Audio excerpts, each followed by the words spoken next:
Film जगत में कामयाबी को चखने वाले कई कलाकार आए, पर उनमें से ऐसे कलाकार भी हैं जिन्हें कामयाबी का बोझ सहन नहीं हुआ और मिली हुई शोहरत उन्होंने जमीन पर फेंक दिया।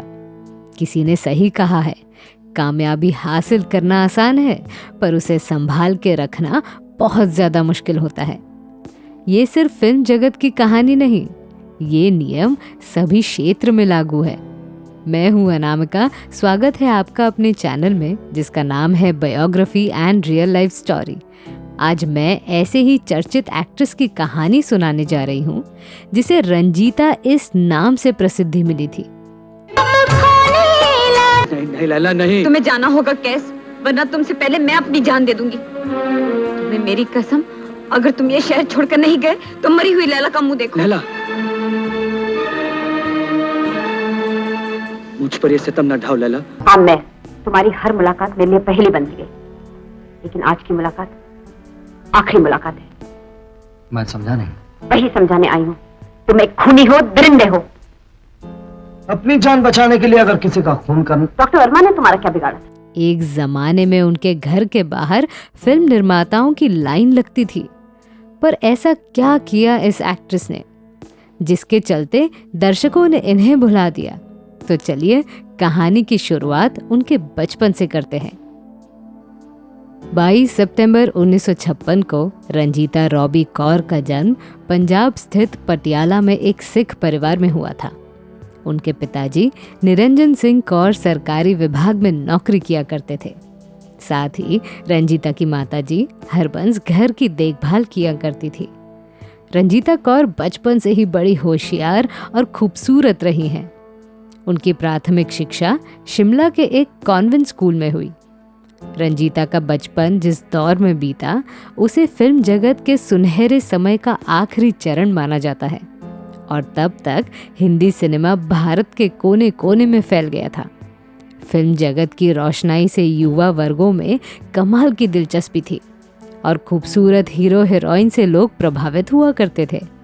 ऐसे में युवा रंजीता भला कैसे खुद को बचा पाती? जब वो 10वीं में थी तब फिल्मों की तरफ उनका मन दौड़ता था। वैजंती माला उनकी मनपसंद एक्ट्रेस हुआ करती थी। उन्हें देख रंजीता ने पंजाब छोड़ने का फैसला लिया और अभिनय की बारीकियां समझने के लिए उन्होंने पुणे के फिल्म एंड टेलीविजन इंस्टीट्यूट में दाखिला लिया। प्रशिक्षण के काल में उन्होंने मॉडलिंग में भी नसीब अपना के देखा। उनकी प्राकृतिक खूबसूरती से सब लोग प्रभावित हुआ करते थे। 1976 में रिलीज हुई धमाकेदार फिल्म लैला मजनू से रंजीता ने फिल्मी सफर शुरू किया था, ये आप जानते ही हैं। पर लैला के किरदार के लिए 3 अभिनेत्रियों का नाम सामने आया था, पर अन्य क्रू मेंबर्स नहीं चाहते थे कि रंजीता इस किरदार को निभाए। परंतु डायरेक्टर हरनाम सिंह रवेल और ऋषि कपूर ने अपने मन से रंजीता पर पहली पसंद दर्शाई थी। तब से ऋषि कपूर रंजीता के खास दोस्त रहे हैं। बड़े प्रोडक्शन में निर्माण की गई इस फिल्म को दर्शकों ने खूब पसंद किया और रंजीता ऋषि कपूर के जोड़ी ने जादू मचा दिया। पहले फिल्म की सफलता ने रंजीता के सितारे बदल दिए और देखते देखते उनकी अगली 3 फिल्में सुपरहिट रहीं। 1978 की अखियों के झरोकों से और दामाद फिल्म भी सुपरहिट रही। उसी साल रिलीज हुई पति पत्नी और वो, इस मसाला फिल्म ने भी बॉक्स ऑफिस के रिकॉर्ड्स तोड़े। उसके बाद 1979 की सुरक्षा फिल्म ने भी कमाल कर दिया। देखते देखते मात्र 4 साल में रंजीता सुपरस्टार कहलाने लगी। पर रिलीज हुई इन फिल्मों में उनकी मौजूदगी आसान नहीं थी। उन्हें मिले हुए किरदार शुरू में बड़े अभिनेत्रियों को जाते थे। इनके इनकार के बाद रंजीता का नंबर आता था।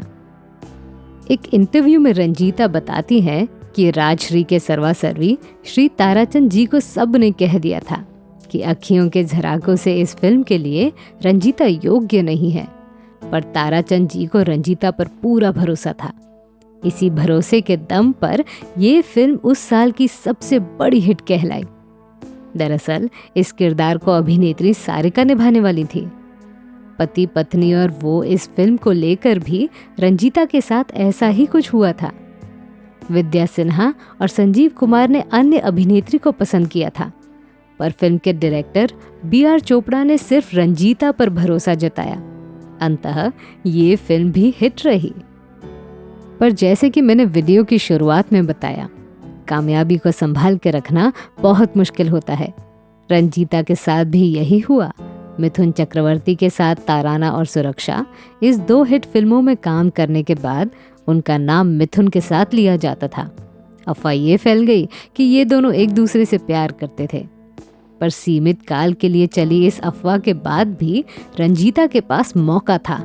वो चाहती तो अच्छी फिल्में साइन करती, पर रंजीता ने ऑफर किए गए सभी फिल्मों में काम किया।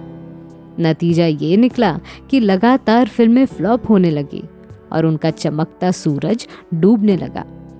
एक इंटरव्यू में रंजीता खुद बताती हैं कि उन्होंने पैसों के लिए उन फिल्मों में काम किया था, क्योंकि उनके पिताजी रिटायर हो चुके थे और पूरा परिवार मुंबई बस चुका था।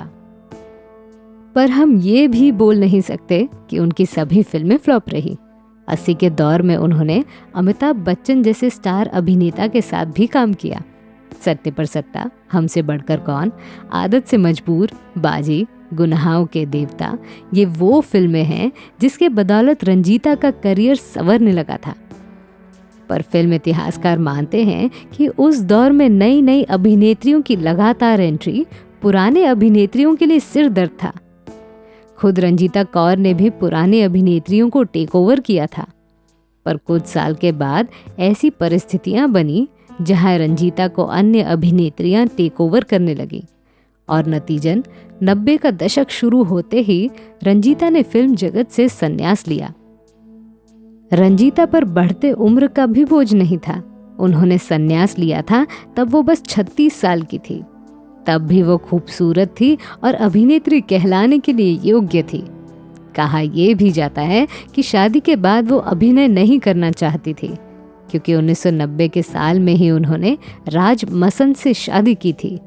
राज हीरो के व्यापारी थे और निकट के दोस्तों की पहचान के चलते उन दोनों की शादी हुई थी। 2000 के साल में रंजीता ने पुणे के एक निजी स्कूल में पढ़ाने का काम भी किया, जिससे उन्हें बहुत खुशी मिलती थी।